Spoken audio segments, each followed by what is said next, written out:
নবদ্বীপ গ্রামীণ অঞ্চলের ইদ্রাকপুরে ভাগীরথীর খাতে জল বেড়ে যাওয়ায় ডুবলো অস্থায়ী রাস্তা। ঝুঁকিপূর্ণ হলো যাতায়াতের জন্য খুলে দেওয়া হলো নির্মীয়মান অসমাপ্ত সেতু। শনিবার দুপুরে নবদ্বীপ পঞ্চায়েত সমিতির সহসভাপতি তাবুস হোসেন অনুরোধে ইদ্রাকপুর গ্রামে বসবাসকারী প্রায় 10,000 মানুষের জন্য নির্মীয়মান সেতু খুলে দিয়ে চলাচলের অনুমতি দেয় কর্তৃপক্ষ। অবশ্য সেতু দিয়ে চলাচলের ক্ষেত্রে সাইকেল ও মোটর বাইক ছাড়া অন্যান্য যানবাহন নিষিদ্ধ করা হয়েছে। প্রসঙ্গত 1 আগস্ট থেকে গভীর নিম্নচাপের জেরে রাজ্যের বিভিন্ন অঞ্চলের সঙ্গে প্রবল বৃষ্টিপাত শুরু হয়েছে নবদ্বীপ শহর ও গ্রামীণ অঞ্চলও। নবদ্বীপ পঞ্চায়েত সমিতির সহসভাপতি তাপস ঘোষ জানান, বৃষ্টিতে নদীর খাতে জল বেড়ে জলে ডুবে যায় নির্মীয়মান সেতুর নিচে অস্থায়ী রাস্তা। বিপাকে পড়েন গ্রামের অসংখ্য মানুষ।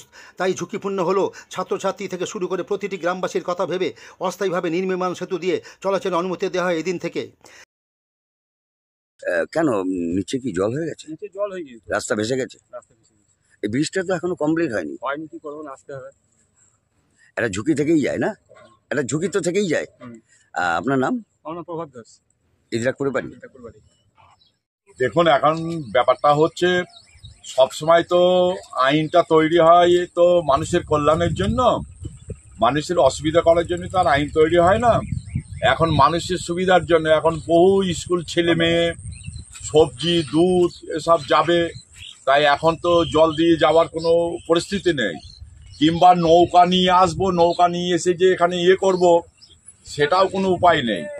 কারণ হচ্ছে সব চারিদিকে দেখেন সব কচুরিপানায় ভর্তি, নৌকা আসার কোনো উপায় নেই। এখনো এখানে যে ঢালাইগুলো বাকি আছে দেখতে পাচ্ছেন, স্প্রিংগুলো বসানো হয়নি। তাই এখন বাধ্য হয়ে ওখানে পাটাতন সৃষ্টি করে কোনো রকম সাধারণ মানুষকে যাতায়াতের ব্যবস্থা করে দেওয়া হলো। শুধু মোটর সাইকেল আর সাধারণ মানুষের যাতায়াতের জন্য এখানে ব্যবস্থা করা হলো। তাই এখন জল ভেসে গিয়েছে, এখন প্রায় 10,000 লোকের বসবাস। সেটা তো মানুষের কথাও চিন্তা করবে। আর ব্রিজটা তৈরি হচ্ছে তো মানুষের জন্য, মানে রুগীরা হাসপাতালে যাবে, সবজি নিয়ে যাবে, বিশেষ করে লেখাপড়া। বৃষ্টি মাথায় এসে দেখলাম প্রচুর ছেলে মেয়ে প্রাইভেট পড়তে যায় নবদ্বীপ, তারা এখান দিয়ে জলে নেমে যেতে পারছে না, প্রায় মাজা ভোর বুক ভোর জল, আর প্রচন্ড স্রোত দেখতেই পাচ্ছেন।